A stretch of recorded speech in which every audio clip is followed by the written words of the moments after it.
Welcome to the Sick Sad Society, stuff you won't remember next week. When did the world become so petty? I swear, the amount of story topics I have to bypass just to get to the real nonsense that you won't remember next week is staggering. Here's a short list of some of the dumb stuff websites are posting just to fill the space. Why am I doing the Donald Trump? I don't know. I took my son trick-or-treating without my wife. Now she's refusing to speak to me. That's a hack.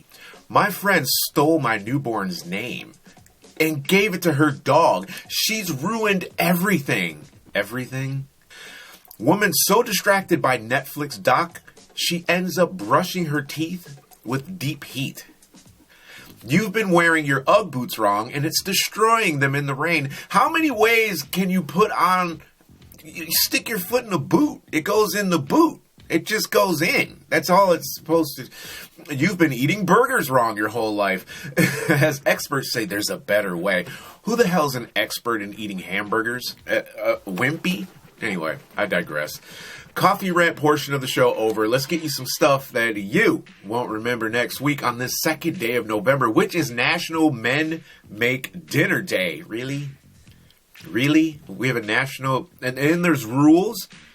The main meal must include a minimum of 4 ingredients and require at least one cooking utensil other than a fork.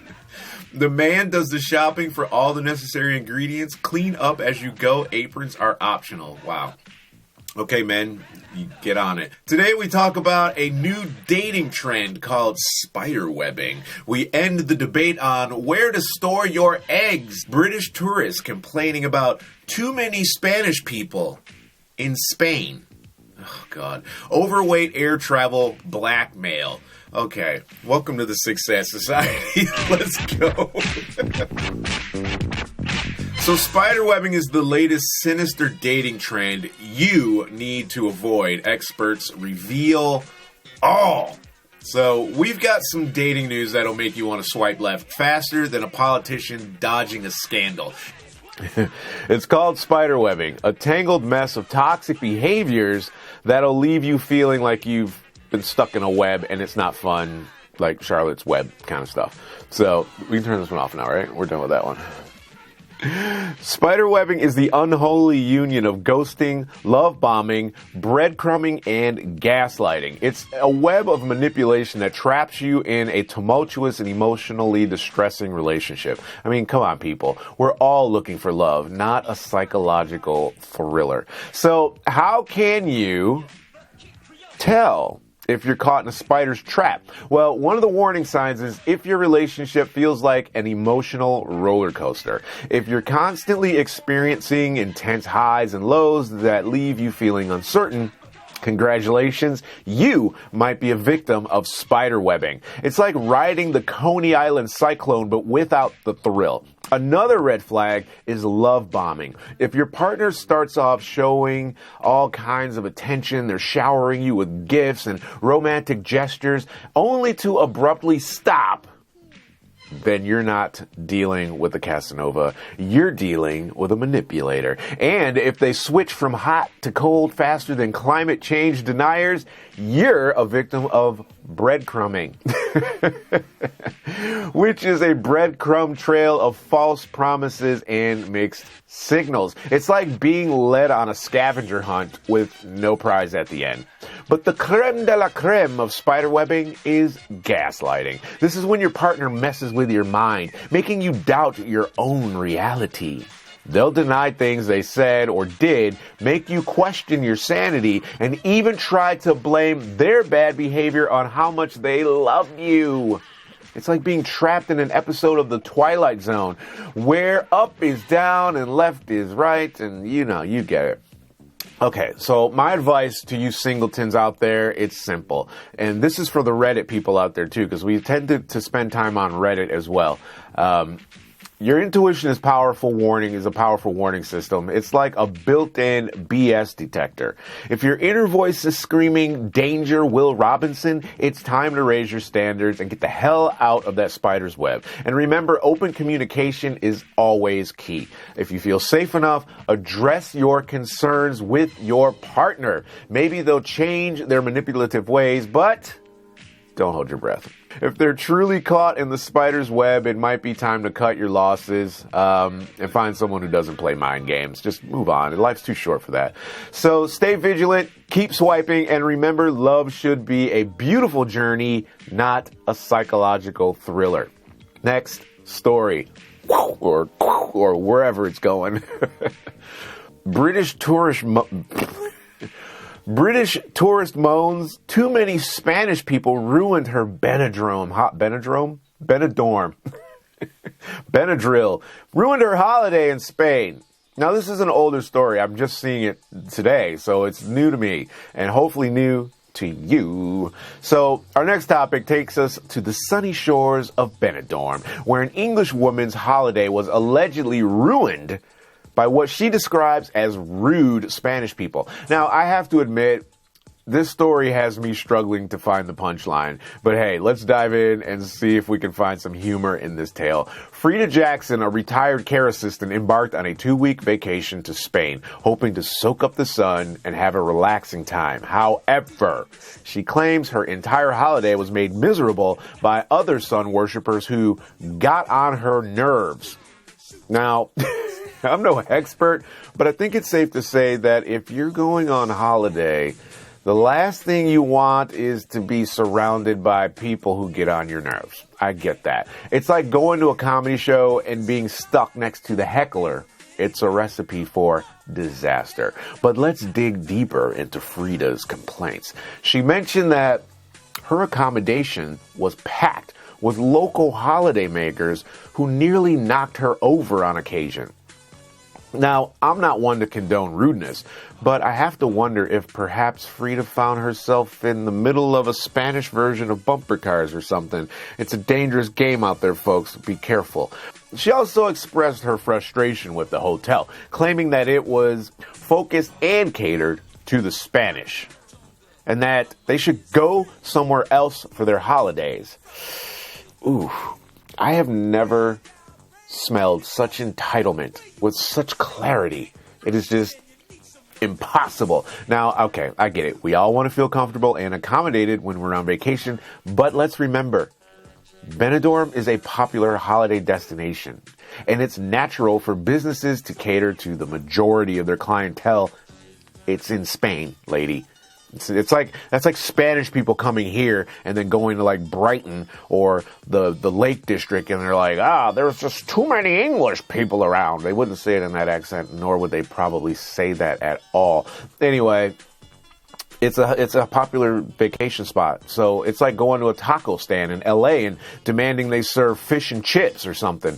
Anyway, sometimes you just have to embrace the local flavor. Now, in Frida's defense, she did have mobility issues and requested flat ground access, which the hotel failed to provide. So that's a valid concern, and I can understand her frustration. Nobody wants to navigate a steep slope when they're just trying to enjoy some sunshine and sangria. In the end, Frida demanded a full refund or a free trip. She sounds like an American woman. She must be married to an American. That's an American vibe. But after some back and forth, she was offered 566 pounds as compensation. So her complaining got her a little something. It's not quite the happy ending she was hoping for, but hey, at least it is something. Now, before we go on to the next story, let's address the controversy surrounding her comments. She claimed that she was wrongly labeled as a racist and insists her words were taken out of context. Look, I don't know this woman personally, and I cannot speak to her true intentions, but let's just say complaining that a hotel doesn't cater to English people might not be the best look. It's like going to Italy complaining that there's just too much pasta in this country. Embrace the cultural experience, Frida. Embrace it.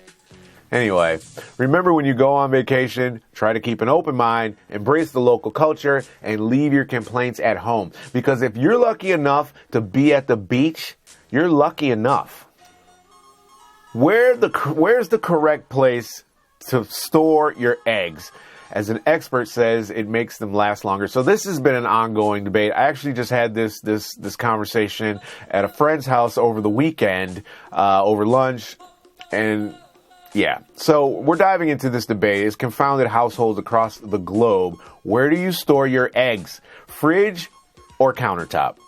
So it's a question that sparked countless arguments and left breakfast tables divided.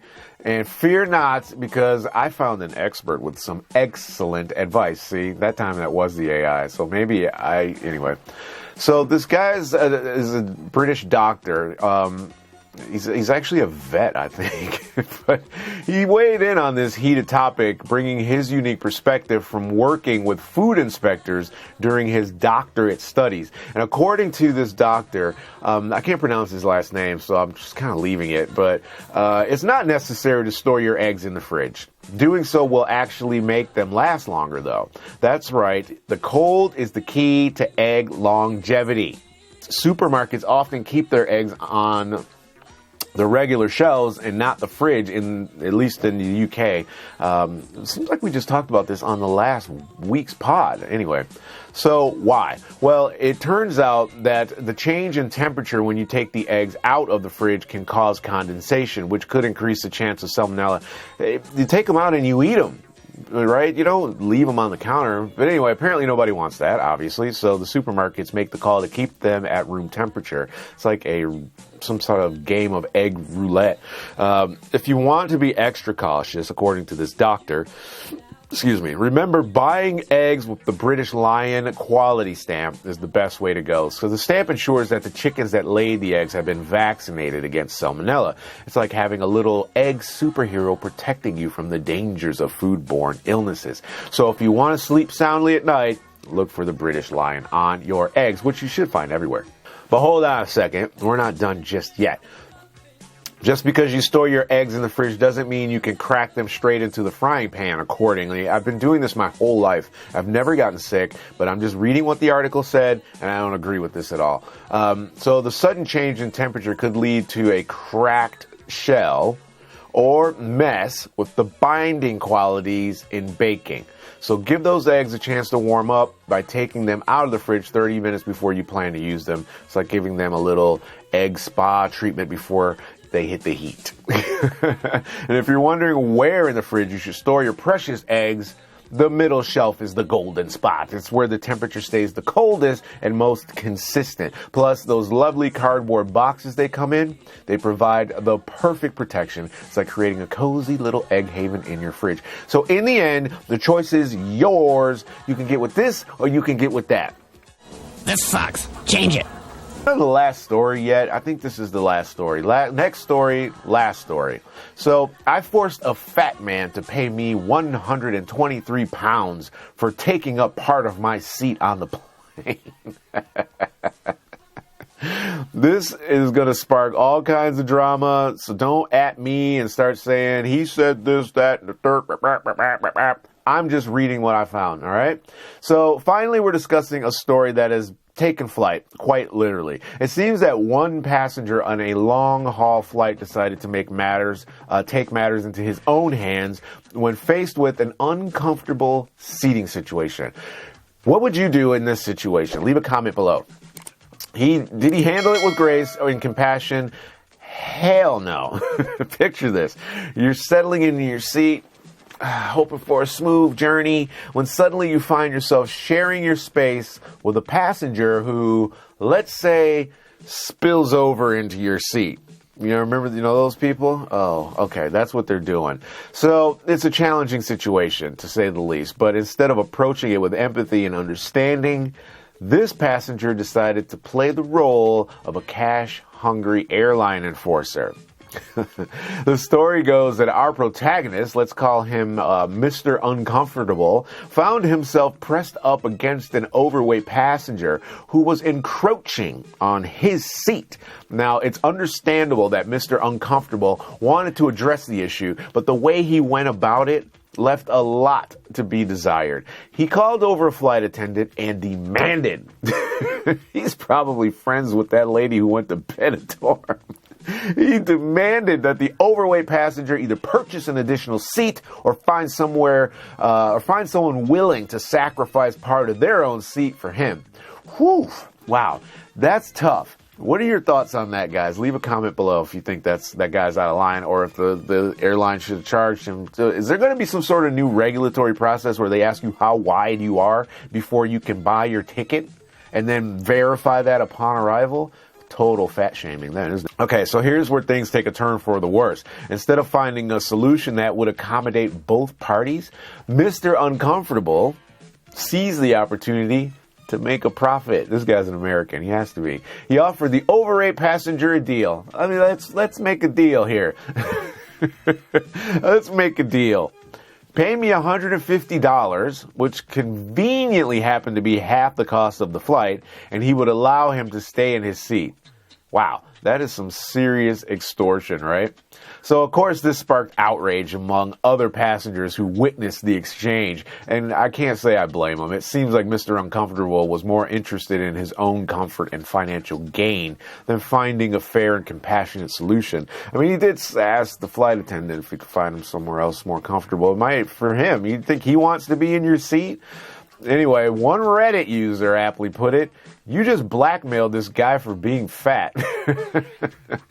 Now, I'm not one to shy away from controversial topics, obviously. We've been shadow banned endless times, and this is like the fourth Instagram channel I've had to set up and the third YouTube channel I've had to set up. But this is a clear case of insensitivity and opportunism. It's important to remember that we're all human beings, and sometimes we find ourselves in uncomfortable situations that require empathy and understanding. Demanding payment from someone who is already struggling with their own discomfort is not the way to handle that. So, Mr. Uncomfortable, I hope you're listening. Instead of being a butt of the joke, try being the bigger person. Show a little compassion. Find a solution that works for everyone involved, and maybe next time you won't find yourself in the hot seat of public scrutiny. And for those of you seeking more humor and informative content, be sure to check out Sick Sad Society on Instagram or V3TV UK.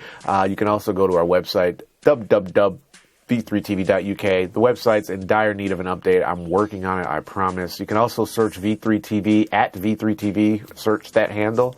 V3TV UK, I believe, on YouTube.